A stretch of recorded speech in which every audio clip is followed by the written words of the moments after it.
Hi guys. So I hope I'm live right now.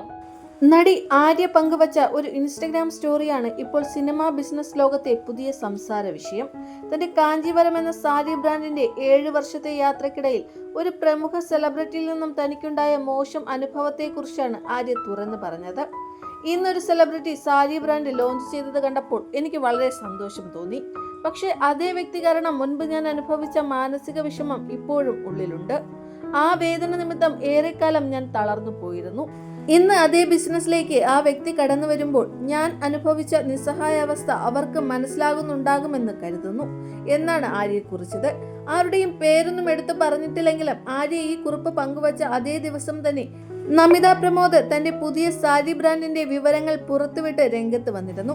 നമ്മ deci എന്ന് പേരിട്ടിരിക്കുന്ന നമിതയുടെ പുതിയ സാരി ബ്രാൻഡ് കാഞ്ചീപുരം സാരികൾക്ക് വേണ്ടിയുള്ളതാണെന്നും താരം പറഞ്ഞിട്ടുണ്ട്. ഇതൊക്കെ വച്ച് നോക്കുമ്പോൾ ആര്യ പറഞ്ഞ ആ സെലിബ്രിറ്റി നമിത പ്രമോദ് തന്നെയാണെന്നാണ് എല്ലാവരും പറയുന്നത്. കാവ്യ മാധവൻ, അഹാന കൃഷ്ണ തുടങ്ങിയ താരങ്ങളുടെയൊക്കെ ബിസിനസ് സംരംഭങ്ങളെ പിന്തുണയ്ക്കാറുള്ള വ്യക്തിയാണ് ആര്യ. ആര്യയ്ക്ക് ഈ സെലിബ്രിറ്റിയിൽ നിന്ന് എന്ത് ബുദ്ധിമുട്ടാണ് ഉണ്ടായതെന്ന് തുറന്നു പറയണമെന്നാണ് ആരാധകർ ആവശ്യപ്പെടുന്നത്.